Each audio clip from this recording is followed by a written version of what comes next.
Do Senhor Jesus, todos digam graças a Deus. Nós temos estudado isso nos cultos e temos estudado sobre isso nas células. Andar na carne, andar no espírito. Eu não vou falar de tudo aquilo que a gente falou nessas últimas semanas. Mas uma coisa eu e você precisamos ter a consciência de que a Bíblia manda que nós andemos no Espírito e não na carne. E por quê? Porque quando você anda no Espírito, você vence guerras invencíveis. Eu vou repetir. Quando você anda no Espírito, você vence guerras invencíveis. E quando você anda na carne, você perde guerras imperdíveis. Por isso eu e você devemos andar no Espírito. E você talvez esteja se perguntando, mas como andar no Espírito? Se a vontade da carne para as coisas espirituais é muito fraca. E Jesus disse, a carne é fraca, mas o Espírito é forte, o Espírito está pronto. Como que eu consigo andar no Espírito? Primeiro que você precisa entender é que o cartão de visita, a porta de entrada para o Evangelho é renúncia. Mateus 16, 24, Jesus disse, se alguém quiser seguir-me, acompanhar-me, negue-se a si mesmo e tome a sua cruz e siga-me. Você não pode dizer que você é um cristão genuíno, é um cristão verdadeiro, se a palavra renúncia não está pairada sobre tudo que envolve a sua vida. A vida de um cristão é uma vida de renúncia. A bem da verdade, o que difere o cristianismo das demais religiões da face da terra é justamente essa palavra. Renúncia. Porque muitas delas dirão para você não precisa mudar nada. Mas Jesus diz, renuncie, negue-se a si mesmo. Quando Jesus chamou os seus discípulos, ele estava passando na praia, no mar, próximo ao mar, e ali os seus discípulos, que ainda não eram discípulos, eram homens normais, comuns, seculares, mundanos, eles estavam ali trabalhando, porque eles estavam pescando e a pescaria era um trabalho para eles. E Pedro passou aquela noite toda pescando, como um bom pescador, como um profissional da área, mas foi uma noite frustrante. Foi uma das piores noites da sua vida. Provavelmente ele tinha contas a pagar, ele precisava daquela pescaria, ele precisava daquele dinheiro, ele vivia daquilo, era a sua fonte de renda. E ele não pegou absolutamente nada naquele dia. Nesse contexto, então, Jesus aparece e pede o barco dele emprestado. E Jesus faz do barco de Pedro o seu púlpito. Ele sobe ao barco, a multidão fica na praia, e Jesus então começa a pregar. Logo depois, despedidas as multidões, Jesus vira para Pedro e para os demais que estavam ali e disse assim, vamos remar para as águas mais profundas, para vocês pescarem. E Pedro disse, Senhor, nós passamos a noite inteira aqui, nós não pegamos absolutamente nada. Jesus disse, lancem a rede do lado direito. Não pegamos nada, Senhor, mas sobre a tua palavra nós lançaremos a rede. E eles lançaram. Foi a maior pescaria das suas vidas. Eles pescaram tanto peixes. E quando eles chegam na praia, Jesus diz assim, Pedro, a partir de hoje, tu serás pescador de homens, de almas. E Pedro abandona tudo e passa a seguir a Jesus. Jesus poderia ter dito naquele momento, no primeiro momento, quando ele se encontra com Pedro, eles voltando de uma pescaria fracassada, Jesus poderia ter dito: Pedro, acabou seu tempo aí. Está vendo que tudo está dando errado para você? Você não conseguiu pegar mais nada. É porque Deus tem uma obra com você. É hora então de você agora ser um pescador de almas. Se Pedro topa, Pedro não estaria negando nada. Porque ele estava no pior momento da sua vida. Jesus então leva Pedro às águas profundas, manda ele lançar as redes, e agora que ele está com o barco lotado de peixes, Jesus disse: agora larga tudo e me segue. Jesus fez com que ele tivesse alguma coisa para ele renunciar. O Evangelho nos chama a renúncia. A palavra de Deus nos chama a renúncia. Por quê? Porque você nunca saberá que Deus é tudo o que você precisa, até que Ele seja tudo o que você tem. E alguns de vocês, como eu, já passamos por isso. Passamos por situações que nós não tínhamos absolutamente nada. Absolutamente nada. Tudo o que nós tínhamos era no mundo espiritual, era na nossa fé, era o Senhor. Por isso eu digo isso com muita convicção: você nunca saberá que Deus é tudo o que você precisa, até que Ele seja tudo o que você tem. Nós valorizamos o que fazemos e fazemos o que valorizamos. Deus está em busca do nosso coração, Deus está em busca da nossa vida. Um dia Jesus foi assistir um culto. E nesse culto, o texto vai dizer lá em Marcos capítulo 2, Jesus sentou-se de frente ao lugar onde eram colocados as contribuições. Quem está entendendo? O texto está dizendo que Jesus se assentou na onde? No local aonde colocavam as contribuições. Vocês viram aquelas caixas que a gente chama de gasofilácio? Era como se Jesus tivesse entrado nesse culto. Ao invés de ele assentar onde você está sentado, no momento das ofertas, ele viesse para cá. Suponhamos que isso aqui é a caixa de ofertas. E Jesus então se assentaria aqui e ficaria assim, ó. Aí você vem lançar a oferta. O outro. Os discípulos. Misericórdia. Fala para ele que isso é antiético. Fala para ele que isso é constrangedor. Ele não pode ficar ali. Mas ele ficou ali. E quando terminou o momento das ofertas, vieram os ricos, o texto vai dizer, lançaram da sua sobra ali dentro. Mas veio também uma viúva pobre. E aquela viúva, ela tinha ali 2 pequeninas moedas de cobre, de muito pouco valor. Numa tradução vai dizer meio centavo. E ela lançou a sua oferta ali. E Jesus viu ela lançar a oferta. Jesus viu a viúva lançar a oferta de menos de 1 centavo. Vou colocar 1 centavo, porque a gente não conhece menos de 1 centavo. E Jesus viu pessoas lançando ofertas de 10 mil, de 15 mil, de 5 mil, de 1.000, de 500. E quando terminou aquele momento, Jesus perguntou para os seus discípulos: vem cá, vocês viram ali os ricos lançaram suas ofertas? E também veio uma viúva que tinha apenas 1 centavo, 2 moedinhas de cobre. Ela também lançou lá. Eu pergunto para vocês: quem deu a maior oferta? E os discípulos provavelmente, claro, foram os ricos. E Jesus disse: quem deu a maior oferta foi aquela que deu 1 centavo. Porque todos os que deram, deram do que sobrava. Ela deu tudo o que ela tinha. Essa não é uma história sobre dinheiro. Essa não é uma história sobre contribuição.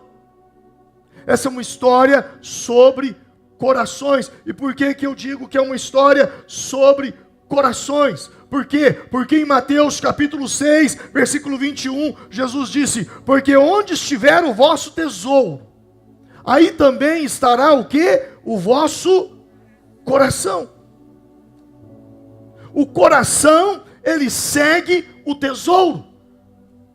E eu repito, o coração segue o tesouro. Se existe algo que é importante para nós, independente do que o nosso coração sente, se existe algo que é importante para nós, se existe algo que tem valor para nós, nós gastamos dinheiro com aquilo. E o nosso coração, ele segue aquilo que é o nosso tesouro. Onde estiver o vosso tesouro, aí estará o vosso coração. O que Jesus está dizendo é: você gasta com aquilo que você valoriza.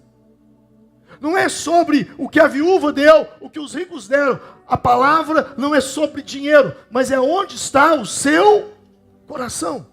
Se o seu coração está em time de futebol, você gasta com time de futebol, você compra camisas do time de futebol, você é sócio torcedor, você paga todo mês alguma coisa, mesmo que você não vai lá no estádio, mas você está pagando. Você gasta dinheiro com aquilo. Por quê? Porque ali está o seu tesouro. E se o seu tesouro está ali, ali está o seu coração. Se você quiser conhecer o coração de uma pessoa, é muito simples. É só você observar aonde ela gasta o dinheiro. E não é só o dinheiro. Aonde ela gasta tempo. Aonde ela gasta a vida dela.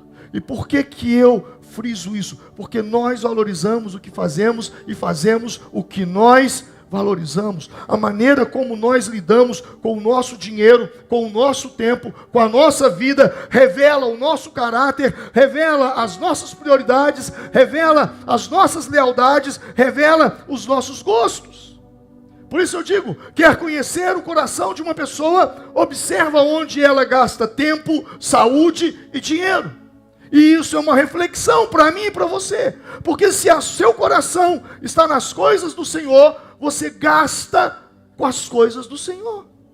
Você investe na sua vida ministerial, você investe na sua liderança de célula, você investe na sua vida, você procura comprar uma Bíblia de estudo para você ter em casa, você procura comprar um livro para você ler, você está sempre investindo nessa área. Por quê? Porque o seu coração está nisso. Então essa é uma boa palavra para eu e você refletirmos aonde nós temos gastado tudo aquilo que envolve a nossa vida. Êxodo capítulo 3. Essa é uma das passagens que eu mais amo na Bíblia.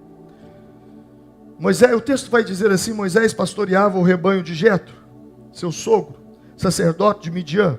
Um dia ele levou o rebanho para o outro lado do deserto e chegou a Horebe, monte de Deus. Diga comigo, chegou a Horebe, monte de Deus. Ali o anjo do Senhor lhe apareceu numa chama de fogo que saía do meio de uma sarça. Moisés viu que, embora a sarça estivesse em chamas, não era consumida pelo fogo. Que impressionante, pensou, porque a sarça não se queimou. Vou ver isso de perto. E o Senhor viu que ele se aproximava para observar, e do meio da sarça Deus o chamou: Moisés, Moisés. Eis-me aqui, respondeu ele. Então disse Deus: não se aproxime, tire as sandálias dos pés, pois o lugar em que está é terra santa. Olha como o texto começa. Moisés pastoreava o rebanho de quem? De quem? De quem? Jetro. De quem era o rebanho? E ele estava na onde? Em Horebe. Monte de quem? Monte de Deus. E ali estava o anjo de quem? Do Senhor. E lá na frente Deus fala com ele: tire as sandálias dos seus pés. Presta atenção nisso. O rebanho era de Jetro. O monte era de Deus. O anjo era do Senhor. A única coisa que Moisés tinha era a sandália. O rebanho era de Jetro. O monte era de Deus. Horebe era de Deus. E o anjo era do Senhor. E as sandálias eram dele. E Deus falou o que para ele? Tira a sandália. Renúncia. Renúncia. A única coisa que ele tinha nesse episódio eram as sandálias. Horebe de Deus, rebanho de Jetro, anjo do Senhor, sandálias é minha. Tire as sandálias. Você nunca vai andar no Espírito se você não estiver disposto a renunciar. Renúncia não é somente aquilo que nós chamamos de pecado. Não, pastor, eu renunciei o pecado. Deixa eu te falar uma coisa. Renunciar o pecado é o primeiro degrau da escada de andar no Espírito. Porque crente imaturo, ele se relaciona com Deus na base do pecado. Isso é pecado, eu não posso. Isso não é pecado, eu posso. Eu me lembro de um tempo atrás, não sei se ainda tem, o André Valadão na sua rede, o pessoal perguntava isso. Pastor, fazer isso é pecado? Pastor, vocês lembram disso? Pastor, fazer aquilo aí, ele soltou um jargão, você não é crente não, né? E aquilo alastrou, virou um jargão mesmo. Mas preste atenção, eu posso fazer isso? Isso é pecado? Eu posso fazer aquilo outro é pecado? Gente, isso é coisa de crente imaduro. Crente imaturo.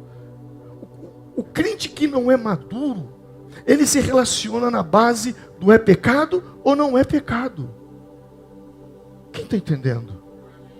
Pastor, mas o senhor está falando que isso é atitude de gente imatura? Sim.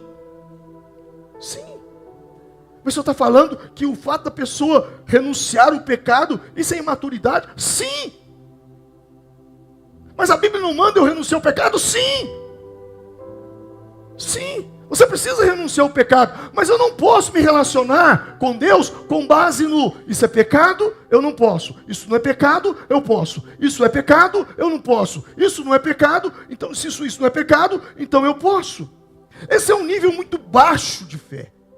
O crente maduro, ele não se relaciona na base do isso é pecado, eu não posso, isso não é pecado, eu posso. O crente maduro, ele vive em 1 Coríntios capítulo 6, versículo 12. Tudo me é lícito, mas nem tudo me convém. Tudo me é permitido, mas eu não me deixarei dominar por nada disso. Ei pastor, isso aqui não é pecado. E é verdade, isso não é pecado. É permitido então? É permitido, mas não me é lícito. O nível é mais profundo. Eu posso, mas eu não faço. Quem está entendendo? Eu posso. É lícito, é permitido, é lícito, mas não me convém. Tudo me é lícito, mas nem tudo me convém. Tem muita coisa que não é pecado, mas não me é lícito. Me é lícito, aliás, tem muita coisa que não é pecado, me é lícito, mas não convém. O crente maduro, ele faz ou deixa de fazer determinadas coisas, não baseado se eu posso, se eu não posso, se é pecado, se não é pecado, mas ele se baseia em Romanos 14, 21 e outros textos de Coríntios que eu não vou citar aqui para ganhar tempo, quando ele diz, quando estava havendo uma controvérsia entre comida e bebida, eu posso comer isso, eu posso comer esse tipo de carne, ou posso ou não posso, eu posso beber isso aqui ou eu não posso. Então Paulo chega e diz, não destruas por causa da comida ou a obra de Deus. É verdade que tudo é limpo, mas mal vai para o homem que come com escândalo. Bom é não comer carne, bom é não beber vinho e nem fazer outras coisas que o teu irmão tropece ou se escandalize ou se enfraqueça. Não é pecado, mas se eu fizer, eu vou escandalizar. Não é pecado, mas se eu fizer, o que é mais fraco vai falar assim, olha lá, então eu posso fazer. E aí ele, você já viu falar, quem nunca comeu melado quando come, se lambuza. Irmãos, tem muitas coisas na minha vida que eu abri mão de fazer, não é porque é pecado, é porque eu não quero ser tropeço na vida de outra pessoa. Faz sentido? Então, quando eu tomo essa atitude, você não faz por quê, pastor? Por causa que é pecado contra Deus? Não! É porque eu amo o meu próximo. Eu quero ajudá-lo a firmar na fé. Eu não quero que ele se escandalize em mim.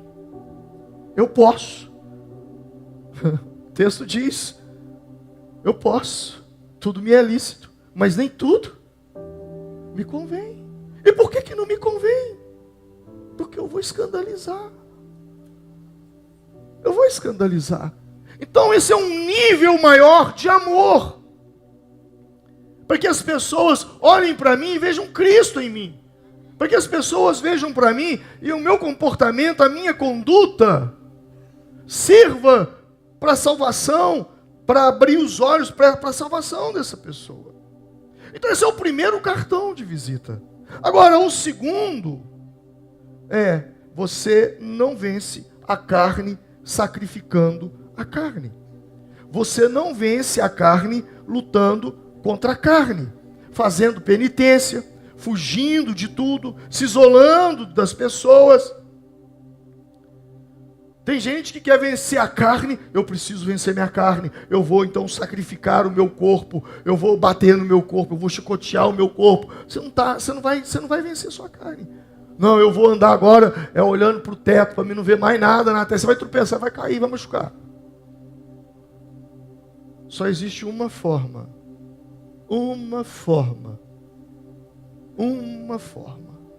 de você vencer a sua carne. E Paulo, ele nos dá a receita. Não se embriaguem com vinho, que leva à libertinagem, mas deixem-se o quê? Encher pelo Espírito, falando entre si com salmos, hinos, cânticos espirituais, salmodiando e louvando de todo o coração ao Senhor. Só tem uma forma de você vencer a sua carne, é andando no Espírito, é se enchendo no Espírito. Você não vence a carne mortificando a carne, você vence a carne se enchendo do Espírito. Porque quando você está cheio do Espírito, a sua carne não grita. O Espírito em você, ele sufoca a carne. Os desejos da carne, a vontade da carne. Não que você não tenha mais natureza humana, você tem. Você vai pecar, você não vai virar anjo. Mas o que eu quero te dizer é que você só vence a sua carne se você estiver forte no Espírito. Se você se encher do Espírito Santo, se você estiver cheio do Espírito Santo. Porque senão você vai falar, ai meu Deus, já vem a tentação, eu tenho que fugir daqui, senão eu vou pecar. Quando você está cheio do Espírito, você olha, você fala, coitada dessa pessoa, eu tenho que orar por ela. Você olha para as pessoas e você vê aqueles exageros. Aí você aprende uma coisa: todo excesso esconde uma falta. Diga comigo, todo excesso esconde uma falta. Quando você vê alguém se exibindo demais, você pode ter certeza que aquela exibição é para suprir uma falta, uma carência, um buraco. Então, quando você está cheio do Espírito, o seu foco não é no que está se exibindo, mas no que está faltando. Como é que é o relacionamento dessa pessoa com os pais? Como é que foi a vida dessa pessoa? Ao invés de você ter desejos, você tem compaixão. Mas esse não é um assunto para pessoas, para meninos na fé. Esse é um assunto para gente madura. Só quando você está cheio do Espírito Santo, você consegue superar, suplantar as obras da carne. Por isso Paulo diz, quando vocês andarem no Espírito, vocês não satisfarão os desejos da carne. Não tem outro caminho. Você precisa buscar, você precisa se encher. E o que me chama a atenção no texto de Efésios 5 é que ele compara o enchimento do Espírito Santo com uma pessoa que se embriaga. Olha só, não se embriague, mas deixe-se encher pelo Espírito. Interessante porque a pessoa, quando ela está embriagada pelo álcool, ela é direcionada por quem? Por quem? Por quem? Pelo álcool. ou por quê, né? Pelo quê? Aliás, a palavra não é quem, é quê? Pelo quê? É pelo álcool. E quando você está cheio do Espírito Santo, você é dirigido por quem? Pelo Espírito. Você já percebeu? Paulo está fazendo uma comparação, gente, entre a pessoa embriagada com álcool e a pessoa embriagada com o Espírito Santo. Você concorda comigo que o álcool dá coragem para a pessoa? Sim ou não? Sim ou não? Quem já bebeu aí sabe. Tem uns aí que está falando, pastor, eu que o diga, eu que o diga. O Espírito Santo também dá coragem. O álcool tira a timidez da pessoa? O Espírito Santo também tira. O álcool te motiva, te impulsiona a fazer coisas? O Espírito Santo também te motiva. Paulo está dizendo, quando vocês estiverem cheios do Espírito Santo, como alguém está cheio de álcool, vocês vão ser dirigidos pelo Espírito Santo. Sabe o que me chama a atenção no alcoólatra? No bêbado? Você já viu um bêbado? Você já viu um bêbado numa rua larga? Ele vai de um canto no outro. Agora você já viu um bêbado atravessar a pinguela? Nunca! Melhor do que nós são. Não cai. Você fala, agora vai cair. Porque se na rua, com 10 metros de largura, ele está indo para um lado e para o outro.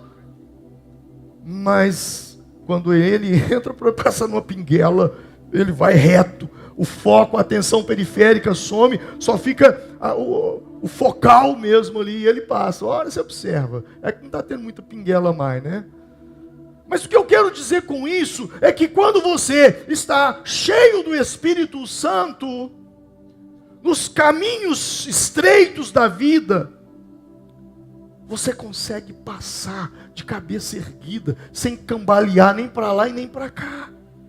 Gente, Paulo está usando uma metáfora. O apóstolo Paulo, para falar aos Efésios, ele está usando uma metáfora entre uma pessoa que se embriaga do álcool e uma pessoa que se embriaga do Espírito. Porque também encher-se do Espírito Santo é uma embriaguez. E lá em Joel 2, vai falar que acontecerá nos últimos dias que eu derramarei do meu Espírito sobre toda a carne. Vossos filhos profetizarão, vossos jovens terão visões, vossos velhos sonharão sonhos, e até sobre os meus servos e sobre as minhas servas eu derramarei do meu Espírito naqueles dias e profetizarão. Aí eu gosto de chamar esse lugar de Bar do Joel. Bar do Joel. Bar do Joel 2:28, onde você se embriaga, você profetiza, você fica cheio do Espírito Santo. Então, às vezes eu brinco com os jovens, vamos dar uma chapada hoje, vamos chapar no Espírito, vamos subir um monte, vamos dar uma chapada lá, para a gente ser cheio do Espírito Santo. E aí Paulo dá uma receita. Como é que ele fala? Como é que você vai ser cheio do Espírito? Primeiro, falando entre si, salmos, Bíblia. Você começa a meditar nos salmos da palavra de Deus, com cânticos espirituais. Cânticos espirituais. Você começa a louvar, você começa a adorar. Existem canções que falam tão profundamente com você, que nos faz até pecar. Pastor, como assim pecar? Não, porque se eu começar a perguntar aqui, quem converteu nos anos 60, ele vai falar, essas músicas de hoje não está com nada, que a música boa não era daquela época de 60, Deus falava com a gente. Quem se converteu na época aí de David Killa, Cirilo, essas músicas de Fernandinho hoje, que vocês cantam aí na igreja, sei lá o que, Drops, não sei, não está com nada não, música boa é aquelas. Porque a música marca a nossa vida. Então existem músicas, cânticos espirituais, que quando você... Ontem mesmo eu estava lá, eu coloquei lá um hino antigo, eu estava ouvindo um hino da harpa. E aquele hino me deu vontade de chorar, porque ele me traz recordações de quando eu estava na busca, numa madrugada, orando ao Senhor. Então Paulo fala, quando você quer se encher do Espírito Santo, fale de salmos, hinos e cânticos espirituais, salmodiando. Sabe o que é salmodiar? É quando você está do nada, você vira e fala assim, o Senhor é o meu pastor e nada me faltará, deitar-me faz em verdes pastos. Ou quando você olha para aquele pôr do sol que nós estamos tendo nos últimos dias, com as nuvens todas rosas no céu, o céu muito colorido, e aí você se lembra e diz: os céus manifestam a glória de Deus, e o firmamento anunciam as obras das suas mãos. É quando você começa a salmodiar, é uma oração. O Senhor é o meu escudo, o Senhor é a minha força, o Senhor é a minha fortaleza. O Senhor é socorro bem presente na hora da angústia. O Senhor é uma torre forte. 1000 cairão ao meu lado, 10.000 cairão à minha direita, eu não serei atingido. Aquele que habita no esconderijo do Altíssimo, à sombra do Onipotente descansará. Direi do Senhor: Ele é o meu Deus, o meu refúgio, o meu baluarte. Não temerei o espanto noturno, nem a seta que voe de dia, nem a peste que assola ao meio-dia. Praga alguma chegará à minha tenda, porque aos seus anjos dará ordem a teu respeito, para me guardarem em todos os seus caminhos. Eu não tropeçarei em pedra, pisarei a áspide, pisarei a serpente, porque o Senhor está comigo. Comece a salmodiar. Aprenda a salmodiar. Isso, você está no carro, você está falando isso. Você está lavando uma panela, você está falando isso. Você está dirigindo, você está comprando, você está vendendo. Salmodiar. Fale de salmos para você mesmo. Eu vou até mais fundo aqui. Tem dia que eu até prego para mim. E acompanhado disso, se você não fala, busque isso aí. Quando fala em língua, aquele que fala em línguas, a si mesmo se edifica. Mas quem profetiza, edifica a igreja. Paulo está falando agora aos coríntios sobre qual é a finalidade do dom de línguas. Pastor, por que eu vejo esse povo falar em língua? O que significa isso? Para que serve isso? Diga comigo: a quem fala em língua, edifica-se a si mesmo. Então, quando uma pessoa está orando em língua, o que ela está fazendo? Edificar. O que é edificar? Construir. Fortalecer. Literalmente é fortalecer. Erguer uma estrutura. Sabe aqueles momentos que você está fraco? Diante de situações, você se vê impotente. Diante de circunstâncias que você não consegue mudá-las, começa a orar em línguas. Entra para o teu quarto e começa a orar em outras línguas. Comece a falar em línguas, e falar em línguas, e falar em línguas. A Bíblia diz que aquele que fala em línguas, ele não fala a homens, ele fala a Deus. E o que acontece? Ele é edificado. Numa contextualização. Sabe, o nosso celular, Romildo hoje falou de uma coisa interessante aqui, que quando seu celular fica fora de área, você busca um lugar onde tem área para você conseguir conectar e falar. Mas tem momentos também que o seu celular descarrega. E ele fica fraco. Você não consegue fazer uma ligação. O que você faz com o seu celular? Você vai lá na tomada e põe ele para carregar. Se Paulo vivesse nessa época, ele diria assim: aquele que fala em línguas, ele recarrega suas energias espirituais. Por isso, se você ainda não ora em línguas, busque orar em línguas. Diga: Deus, me batize com línguas estranhas, me batize com o Espírito Santo. Eu quero orar em outras línguas. Busque isso com toda a sua força, com todo o seu coração. E se você já ora, desenferruje esse dom de língua aí, meu irmão. Tira esse cheiro de naftalina das suas línguas estranhas aí. E comece a orar em outras línguas. E comece a dizer: Deus, renova minhas línguas, renova minhas línguas. Às vezes eu fico cansado de orar uma língua. Eu fui falar: Espírito Santo, me dá uma língua nova para falar. Já tem 1 ano que eu estou orando só esse negócio aqui. E sabe o que acontece? Ele renova. Porque a Bíblia fala que o dom de línguas, ele é um dom de variedade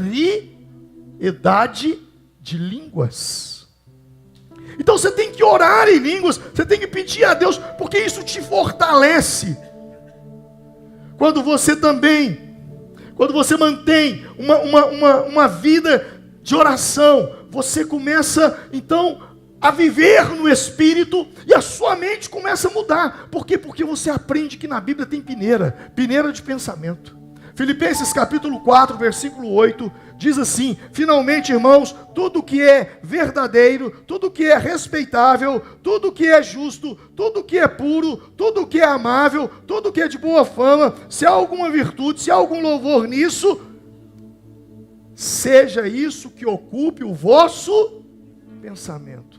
Diga comigo, as 7 peneiras de Paulo. Sabe o que você faz com o pensamento? Passa ele na peneira. E qual é a primeira peneira? Tudo que é verdadeiro. Isso é verdadeiro? Esse pensamento que me veio à mente, ele é respeitável? Ele é justo? Ele é puro? Ele é amável? Ele é de boa fama? Há alguma virtude nisso? Se tem, que isso ocupe o meu pensamento. Se não tem, descarta. Quando você anda em espírito, você usa as 7 peneiras. Anota, grifa esse versículo aí, Filipenses 4, 8, escreve na frente aí, as 7 peneiras do pensamento. Sabe, quando você vive isso, as coisas começam a acontecer na sua vida. Quando nós nos enchemos do Espírito, não significa que nós não passaremos por momentos difíceis da vida, mas nós estaremos fortes. E eu digo para você o seguinte: ninguém conhece melhor a roupa do que a costureira que a costurou. Ninguém conhece melhor o pão do que o padeiro que preparou a massa. Ninguém conhece melhor o dia do que Jesus, que foi Ele que criou os dias, criou as horas, criou os minutos, e Ele nos ensinou a como começar um dia vitorioso. E o texto de Marcos capítulo 1, 35 diz: de madrugada, quando ainda estava escuro, Jesus levantou-se, saiu de casa e foi para um lugar deserto para fazer o quê? Orar. Se você quer vencer o dia, comece o seu dia em oração.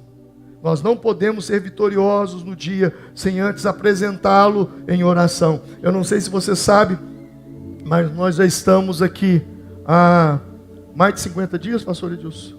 Mais de 50 dias. Nós levantamos às 5 da manhã, 5h30. A gente já está entrando na live e nós temos uma live com 100 homens em oração.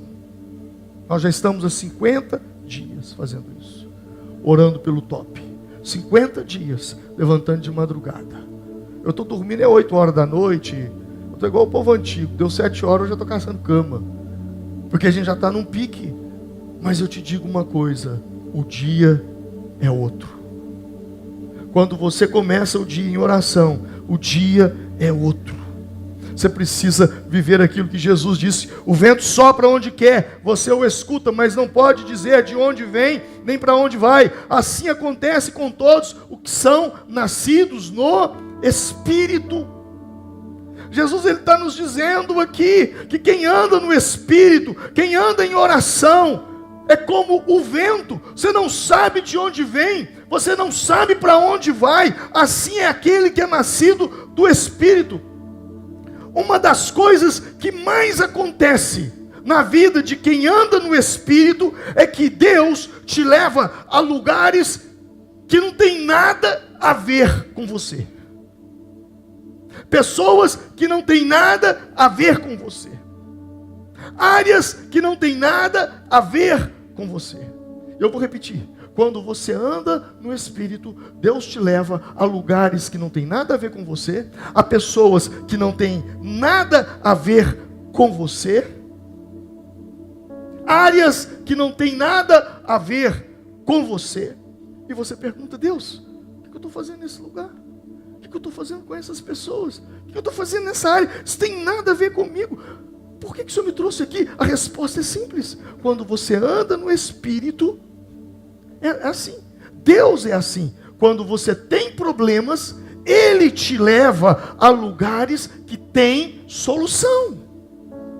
E quando você é a solução, Ele te leva a lugares que tem problemas. O vento sopra, não sei de onde vem, não sei para onde vai, mas todo aquele que é nascido do Espírito é como o vento.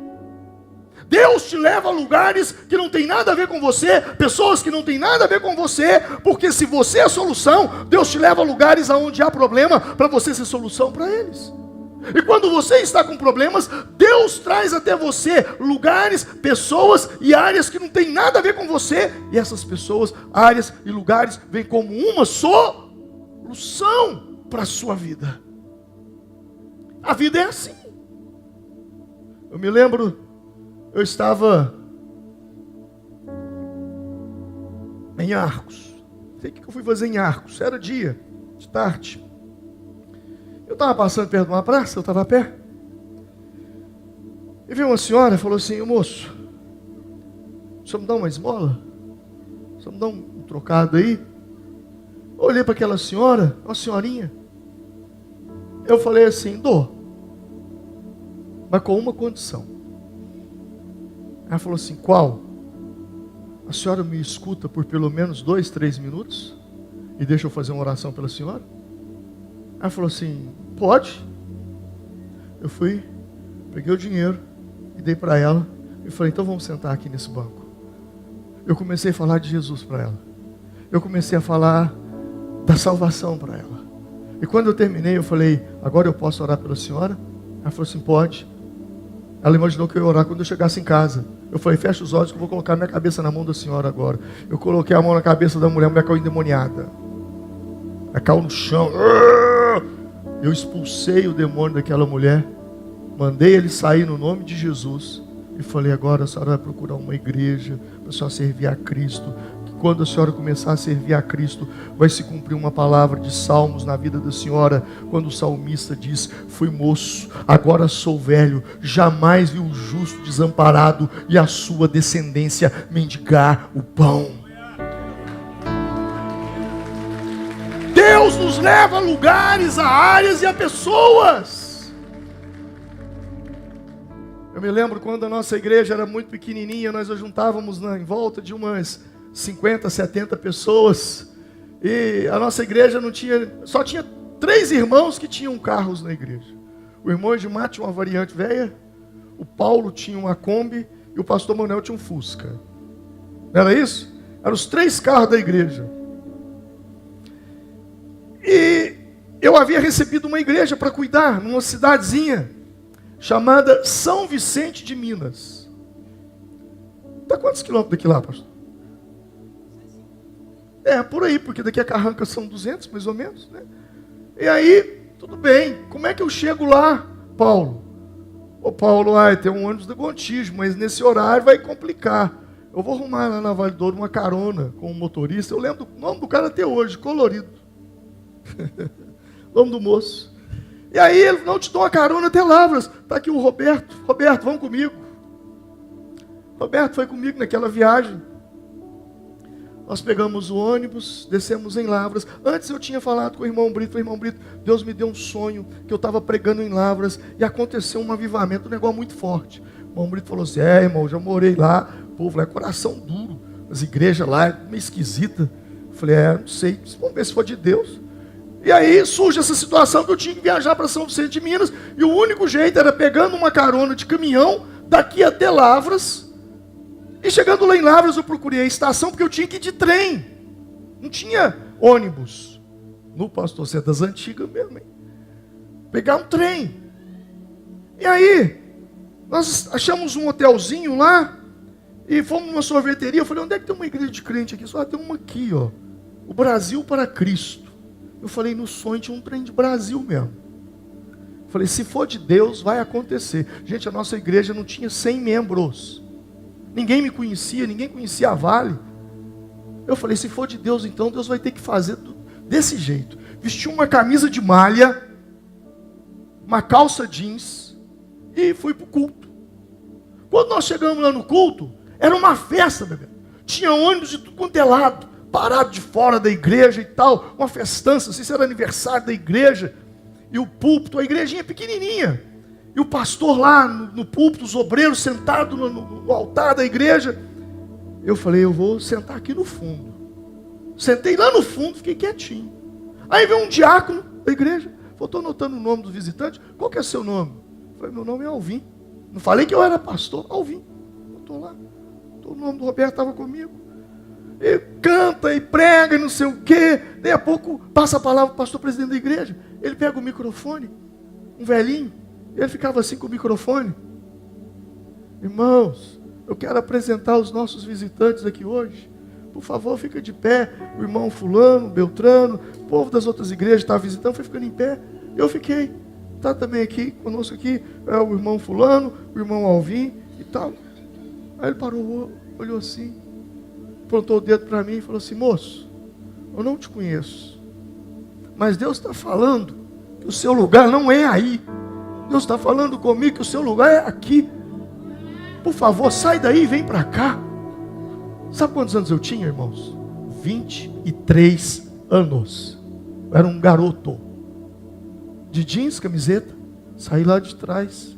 Morrendo de vergonha. Sentei os pastores tudo de paletó e gravata, todo mundo. E eu lá. Eu falei, misericórdia, meu Deus do céu. E aí um prega, outro prega, um fala, outro fala. Irmãos, agora nós vamos para a mensagem principal dessa noite. Eu estava em casa e falei, Deus, que mensagem eu prego? E o Senhor falou assim comigo, nenhuma. Eu vou levar um jovem naquela igreja. E ele é que vai pregar hoje. Ele virou para mim e falou, a mensagem está com você, irmão. Pode pegar o microfone aqui e pregar. Irmão, eu peguei o microfone chorando. E quando eu contei essa história para eles, falei, eu sou pastor. A igreja foi a mil. Presença de Deus, foi uma noite de cura, de libertação, de batismo no Espírito Santo. Deus te leva a lugares, a áreas, a pessoas que não tem nada com você, quando você anda no Espírito. Quando você anda em Espírito, Deus te leva a lugares, Deus faz coisas grandes, Deus faz coisas poderosas. Porque não é sobre você, não é sobre mim, não é sobre a nossa carne, é sobre Ele.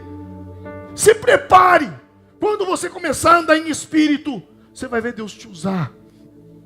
Sabe uma das coisas que eu mais estou amando nos últimos dias, vendo na internet, em algumas redes sociais, alguns milagres acontecendo, de paralíticos, de cegos, sabe na onde? Em supermercado. Eu já vi uns 3 acontecendo dentro do supermercado. Meninos, como os adolescentes da igreja, os meninos evangelizando. Falou, moço, nós vamos orar por você. De repente a pessoa é curada. Porque não é sobre o pastor, não é sobre o obreiro, não é sobre o líder de célula. Não, é sobre quem anda no Espírito. É sobre quem procura viver em santidade. É sobre quem procura viver em oração, falando com Deus, buscando a Deus. Pastor, mas a gente não vai passar provações. Eu já vou terminar por aqui. A gente não vai passar luta, a gente não vai passar prova. Eu gosto muito desse texto. Daniel. Lembra que Nabucodonosor faz uma estátua enorme e manda as pessoas adorarem? Lembra desse texto? E Sadraque, Mesaque e Abdenego, eles não buscam, eles não oram. Aliás, eles não se prostram diante da estátua de Nabucodonosor. Eles não se prostram. E aí então, sabe o que acontece com eles? Eles são lançados na fornalha. E a Bíblia diz que os homens que lançaram eles na fornalha, esses homens, eles foram queimados. Mas olha o que o texto diz. Os sátrapas, os prefeitos, os governadores, os conselheiros reais se ajuntaram em torno deles e comprovaram que o fogo não tinha ferido o corpo deles. Nenhum só fio de cabelo se tinha queimado e as roupas não estavam chamuscadas, não havia nem cheiro de fogo. O que é cheiro de fogo? Fumaça. Não havia nem cheiro de fumaça neles. E os 3 homens, Sadraque, Mesaque e Abdenego, amarrados, caíram dentro da fornalha em chamas, extraordinariamente quente. Mas o texto vai dizer o seguinte: olhem, eu estou vendo 4 homens desamarrados. Olha o que o texto diz: Sadraque, Mesaque e Abdenego foram o quê? Diga comigo, amarrados. Agora olha o que o texto diz. Olhem, estou vendo 4 homens, o quê? 4 homens, o quê? Mas eles não estavam amarrados. O fogo não queimou a roupa. O fogo não queimou o cabelo. O fogo não queimou a pele. Mas o fogo queimou as cordas. Quem anda no Espírito, quando passa por provação, a provação é para queimar aquilo que está te amarrando, aquilo que está te atando. Vamos nos colocar em pé nesse momento agora. Se você anda no Espírito, está passando por uma provação, você está passando por uma luta, saiba de uma coisa, aprenda uma coisa: essa luta, essa provação, ela só vai fazer uma coisa na sua vida. Sabe o que ela vai fazer? Ela vai poderosamente queimar aquilo que te amarra, aquilo que te ata. Feche os seus olhos. Feche os seus